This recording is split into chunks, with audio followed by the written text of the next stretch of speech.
Bien, pues les propongo a todos ustedes un viaje iniciático, mágico, histórico, antropológico, si me lo permiten, con José Luis Jiménez, escritor, un gran ensayista, un gran novelista, una gran persona y sobre todo un gran periodista que viaja por el mundo para luego escribir con razón aquello que publica. José Luis Jiménez, muy buenas noches. Hola Pedro, buenas noches. Bienvenido. Gracias, bien hallado.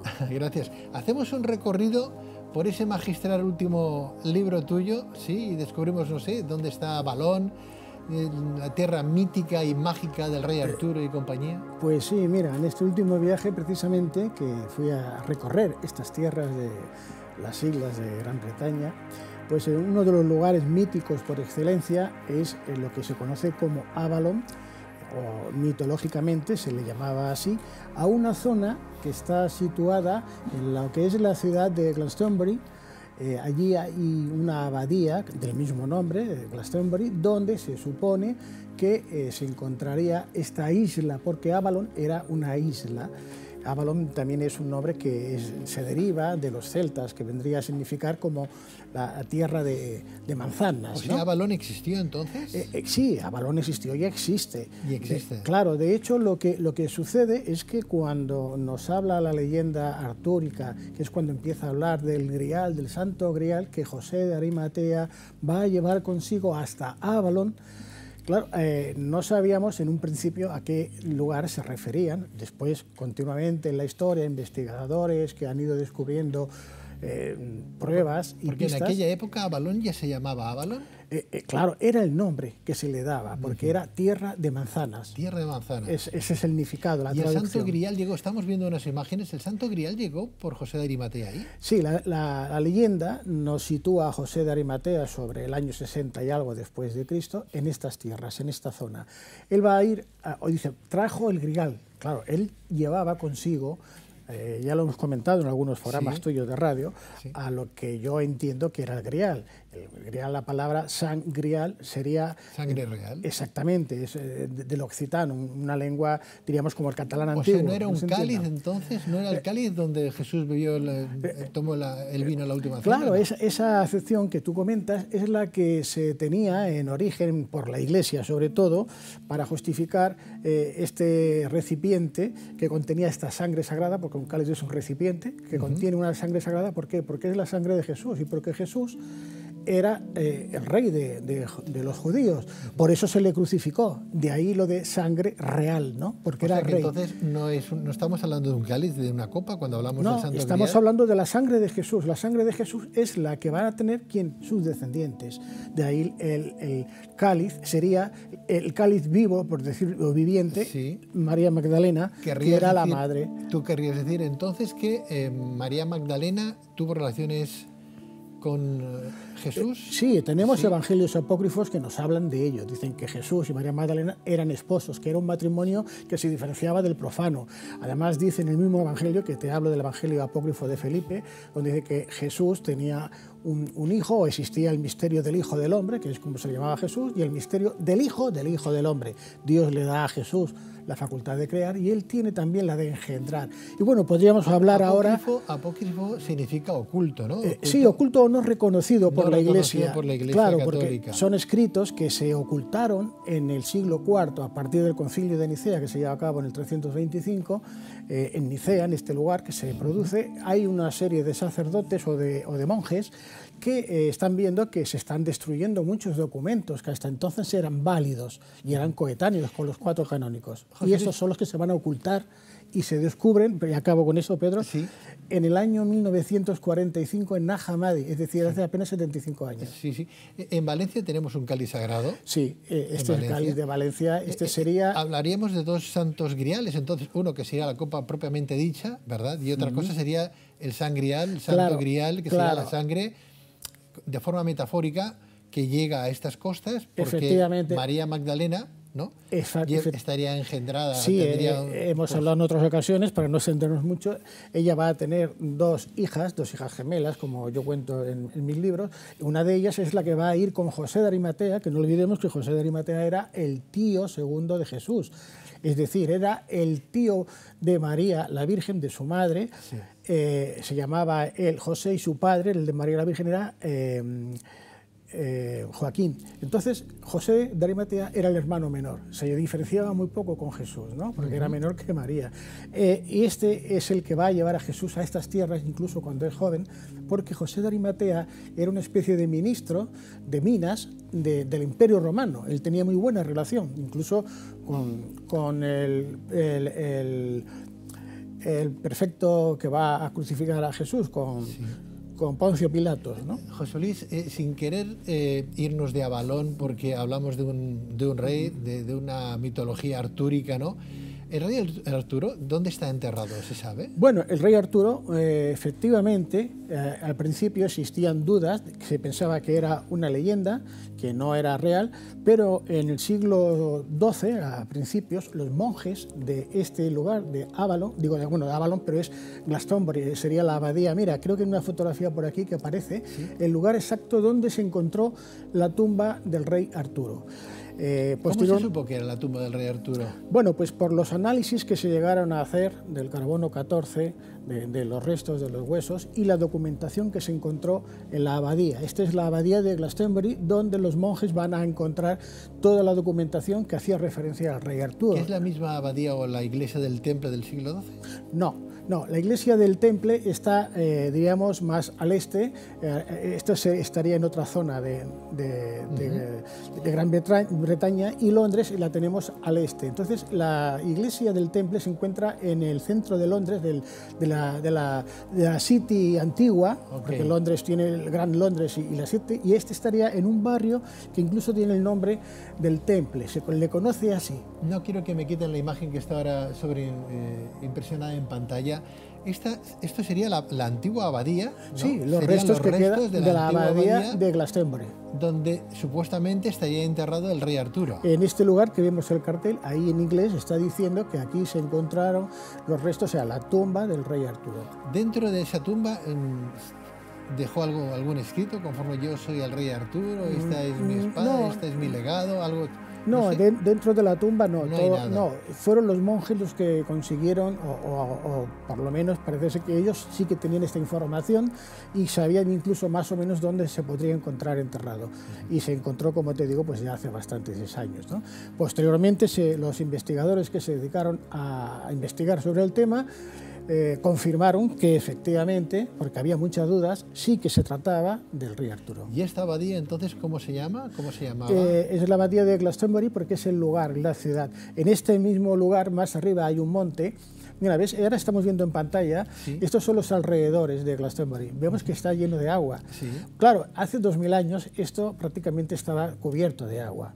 Y en una de estas inundaciones grandes es cuando dice la leyenda que José de Arimatea arriba con su barca hasta ese montículo que salió al principio, creo, donde se ve la torre, que le llaman la Torre de Avalon. ¿Y la capilla de Roslin en Escocia qué tiene que ver con esta investigación? Bueno, la capilla de Roslin es un lugar de estos que no puedes dejar de visitar, sobre todo porque, bueno, a partir del libro de Código Da Vinci y la propia película, pues vemos que allí van a aparecer los protagonistas que encuentran el sepulcro, la tumba de María Magdalena y toda una serie de evidencias. Bueno, esto no es cierto, es un error de la película, es uno de tantos errores que comete Dan Brown en el libro. Qué pena. Pero eso no le quita importancia a esta capilla. La capilla en realidad tiene una serie de simbologías, casi todas esotéricas y paganas, cosa que es muy extraña para una iglesia católica que se construye, la mandó construir el conde William Sinclair en el año 1456, se comienza la construcción, aunque ya estaba inscrito en el 1446, sí, y va a hacer, el proyecto era mucho mayor del que ahora tenemos, pero va a hacer una especie, diría, de templo del conocimiento, a mi entender, porque cuando llegas allá, lo que menos parece es una iglesia. En el sentido, imágenes, ¿no? Sí, que tenemos muchas. Roslin, ¿sí? Además, fíjate que yo aquí, cuando llego, los guías, porque aquello ahora está debido precisamente a la fama que adquirió esta película, acude mucha gente, entonces aquello está regulado, las entradas, etcétera. No dejan hacer fotografías, no dejan grabar, y a mí me lo permitieron todo, ¿no? Además, incluso más cosas.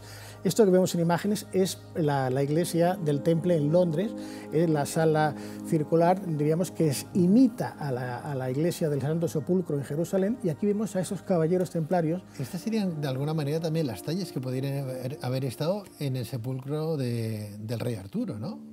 Sí, para dar un poco más de valor al mismo. Claro, pero estamos hablando que el rey Arturo son muchos años atrás. Y entonces, pero que no se encontró nada parecido. No.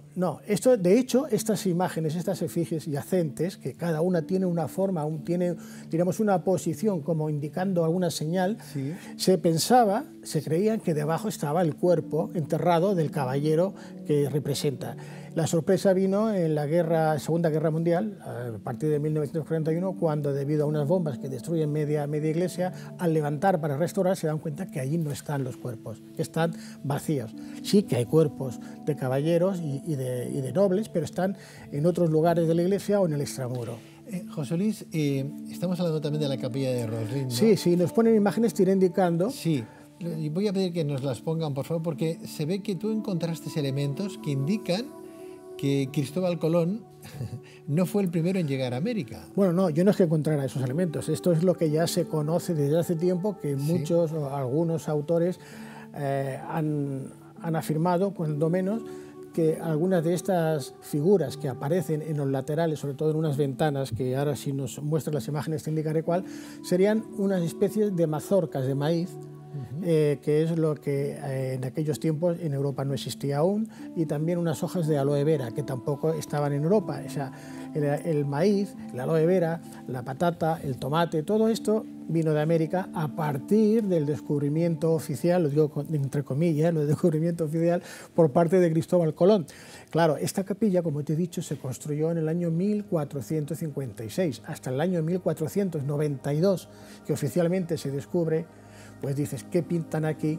Mazorcas de maíz y hojas, en este caso, de aloe vera, ¿no? Y esto es lo que les dio, como digamos, el motivo que justificaba el decir que estos caballeros templarios de aquí, sobre todo de la familia Sinclair, un abuelo ya había viajado con los vikingos, conocían América.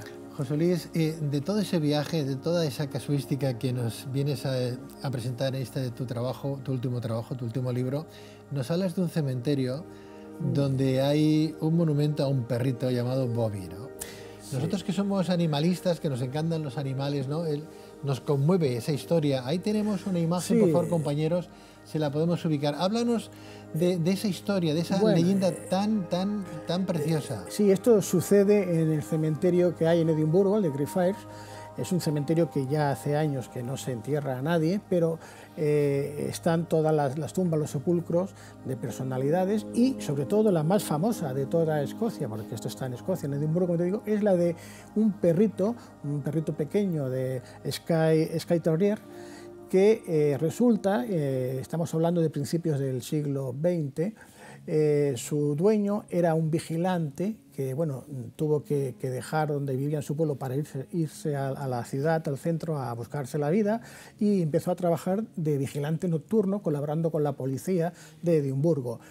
En sus rondas nocturnas le acompañaba siempre su perrito, Bobby, y estuvo con él durante 2 años. A los 2 años de estar con Bobby, se pone enfermo este hombre, este vigilante, se llamaba John Gray, muere, y el perrito, en el momento que muere su amo, se va a la tumba, que estamos viendo en imágenes la lápida del perrito de Bobby. Ahora explicaremos por qué está así. Él se va al perrito a la tumba de su amo y se queda allí durante 14 años. Esta es la tumba del amo, aquí vemos. De John Gray. 14 años. 14 años. ¿El perrito encima de la tumba de su amo? Eso es lo que cuenta la historia de este lugar. 14 años. Sí, entonces el perrito tenía 2 años, más 14, 16. Se quedaba allá. Las gentes del lugar, porque vemos este cementerio no es un cementerio como aquí, aquellos son césped, son parques, la gente va a pasear, va a tomarse algo, es un lugar... La gente le daba de comer. Claro, entonces la gente veía al perrito, le llevaba comida, le llevaban incluso palos, juguetes para que se entretuviera, le llegaron a hacer una especie de refugio de caseta, porque allí el tiempo, casi siempre entre la lluvia, el frío, para que el perrito estuviera bien, hasta que murió. Murió, como te digo, 14 años después de morir su dueño. Entonces allí había una ley, sacaron una ley porque había muchos perros callejeros que prohibían que hubiese ningún perro sin la chapita, el collar, la identificación. Había que pagar una licencia y tal. Uno de los nobles de los caballeros de la ciudad, bueno, viendo lo que sucedía con el perrito y porque todo la ciudad estaba con él muy conmovida, le pagó la licencia a él, incluso le puso un letrero que pertenecía a la ciudad de Edimburgo, y estuvo el perrito con esa chapa hasta que murió, ¿no? Todo el mundo lo respetaba. Cuando muere, al año, otra señora de la ciudad decide erigirle una estatua, un monumento al perrito. Al perrito, que es el que vemos en fotografía, que es un perrito que está en una fuente hecha exprofeso para que pudieran beber animales y personas. Ahora ya no sale el agua porque... Qué leyenda tan bonita, José Luis, ¿no? Y bueno, y esas imágenes, si nos vuelven a poner de la lápida del perrito, vemos que está con flores, que está con juguetes. Sí. El perro no está enterrado ahí. El perro, la iglesia, se negó a que el perro pudiera ser enterrado en Camposanto. Entonces el alcalde y la ciudadanía, que estaban bastante enfrentados por este motivo, decidió hacer una tumba pegada al cementerio. Sí, él decidió, ahí tenemos. Entonces cogió y enterraron al perrito. Y esta es la tumba del perrito. En el muro del cementerio. Esta es la tumba, esta es la primera lápida que vemos al entrar al cementerio, que es la del perrito. Vemos que está... ¿Cuánto amor hay ahí, José Luis? Mucho amor. La gente, fíjate que la gente que no conoce, que son extranjeros, que visitan, ya vienen con sus ramos de flores, vienen con sus juguetes, con sus palos, para entregarle al perrito su presente, ¿no? Claro, para que luego digan que los animales no tienen sentimientos y no quieren a sus dueños. 14 años después de la muerte de su dueño, el perrito seguía durmiendo y viviendo encima de la tumba de su dueño, y solamente lo tuvo 2 años. Exacto. 14 años, vivió 16 años este perrito y no quería marcharse de la tumba de su dueño. A uno le entra de todo cuando escucha este tipo de leyendas, ¿no? Sí. Yo, José Luis, te agradezco de corazón, no solamente que viajes y que nos traigas libros tan apasionantes, sino que además nos expliques leyendas que hablan de sentimientos, porque hablamos de emociones, ¿eh? Sí, evidentemente. Fíjate que la gente que acude allá, antes que ir a visitar otro monumento, lo primero que hace es ir a ver la estatua del perrito, fotografiarse. Yo creo que es el monumento más fotografiado de toda Escocia. No me extraña. Y la gente se conmueve y ves que la gente está allá y le estás explicando, o el guía que los lleva les está explicando la historia. Y hay muchas historias en este cementerio, algunas que son terribles, pero todo el mundo viene a la tumba del perrito, ¿no? El perrito se llamaba Bobby, una leyenda escocesa que ahí está, que habla de los sentimientos de un animal. Quien no tiene animales en casa o no ha tenido nunca no sabe lo que se pierde y no sabe lo que en realidad de lo que estamos hablando. Gracias, José Luis. Gracias a ti, Pedro. Que vaya todo muy bien, éxitos. Muchas gracias. Adiós. Adiós.